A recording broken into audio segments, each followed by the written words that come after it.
itu adalah karena manusia belum sungguh-sungguh bertobat kepada Kristus.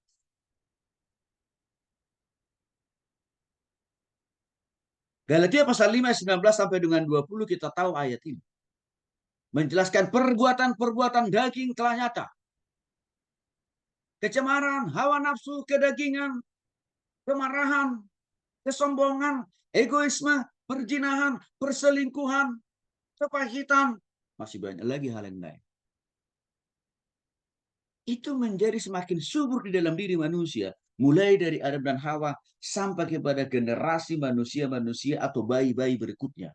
Termasuk anak cucu kita juga akan langsung mewarisi sifat-sifat negatif itu. Negatif tadi Bapak Ibu. Walaupun mereka belum lahir. Dan kita juga mewarisi itu kok. Maka kalau kita lihat potret bangsa dan negara kita ini Bapak Ibu. Akibat dari dominannya perbuatan-perbuatan dosa yang dilakukan oleh manusia itu sendiri. Itu membawa dampak atau menimbulkan konflik di antara sesama manusia itu sendiri. Dan salah satu dampak daripada konflik itu sendiri, apa yang terjadi Bapak Ibu? Subur negara kita ini, subur daerah-daerah di Indonesia ini dikuasai oleh tindakan-tindakan atau perilaku-perilaku korupsi. Maka di sini saya coba tampilkan saudara apa yang dikasih oleh Tuhan Yesus Kristus. Hasil survei tingkat kota-kota terkorup. Dan mulai dari Sabang sampai Merauke. Mulai dari yang paling tinggi sampai yang paling rendah. Sesuai dengan nomor urut nama kota masing-masing. Mulai dari Denpasar, paling tinggi loh Bapak Ibu ya. Kota-kota terkorup. Dengan indeks prestasi korupsi tertinggi mulai dari Denpasar 6,71%. Tegal 6,26%, Surakarta 6%, Yogyakarta 5,81%, Papua ya yang notabene banyak orang Kristen di sana. Tingkat korupsinya juga tinggi, 5,81%. Ya, kita ambil saja dulu contoh kota-kota yang mayoritas Kristen. Manado 5,35%, Ambon 5,29%.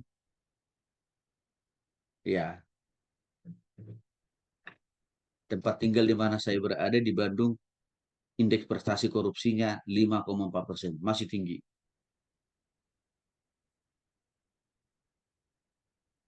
Kesimpulan kita apa? Ketidakpertobatan manusia itu melahirkan tindakan-tindakan koruptif yang menyebabkan konflik di antara sesama masyarakat Indonesia. Sehingga demo di mana-mana, Bapak. Ini kita baru bicara tentang potret bangsa dan negara. Kalau kita bicara masalah potret tentang gereja, nggak jauh-jauh beda juga. Perilaku korupsi itu juga subur di gereja, Bapak Ibu. Karena terbukti apa? Banyak gereja mengalami perpecahan. Dan itu seringkali dimulai dari para pendetanya kan, Bapak Ibu. Dari hamba Tuhannya loh itu. Menyebabkan konflik antara sesama pendeta majelis, atau kolaborasi. Pendeta dan majelis pengerjanya berkonflik dengan jemaatnya. Sehingga baku hantamlah itu jemaat. Berkonfliklah itu jemaat dengan pendetanya. Menyebabkan perpecahan. Maka seringkali saya katakan Bapak Ibu, pertambahan nama sinode gereja hari-hari ini, ya menurut laporan dari Departemen Agama Bapak Ibu, hampir 500 jumlah sinode di Indonesia. Tapi rupanya Depak menelusuri. Ya, menelusuri. Apakah denominasi gereja itu? Apakah pertambahan denominasi gereja itu karena bertambahnya orang yang diinjili atau berdoa pada Kristus? Rupanya enggak. Tapi pertambahan jumlah denominasi gereja yang begitu banyak itu Bapak Ibu, itu disebabkan karena suburnya konflik. yang menyebabkan perpecahan antar sesama, antara satu denominasi dengan denominasi dirinya sendiri, atau antar denominasi yang satu dengan yang lain. Sehingga terakhir, Depak memberikan aturan. Mereka tidak mau lagi mengeluarkan, menyetujui pengusulan denominasi baru.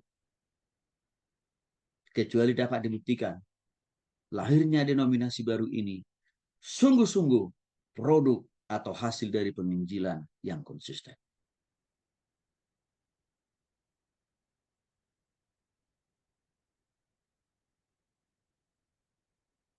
Jadi ini akar persoalan yang kedua. Karena mayoritas orang belum sungguh-sungguh bertobat. Termasuk orang-orang yang beragama Kristen, Protestan, atau Katolik.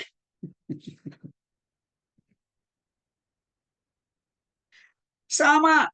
Kenapa begitu subur konflik dalam rumah tangga Kristiani? Oleh kita lihat survei, trennya naik kok. Tingkat perceraian di kalangan keluarga-keluarga Kristiani naik, Bapak Ibu. Setiap tahun.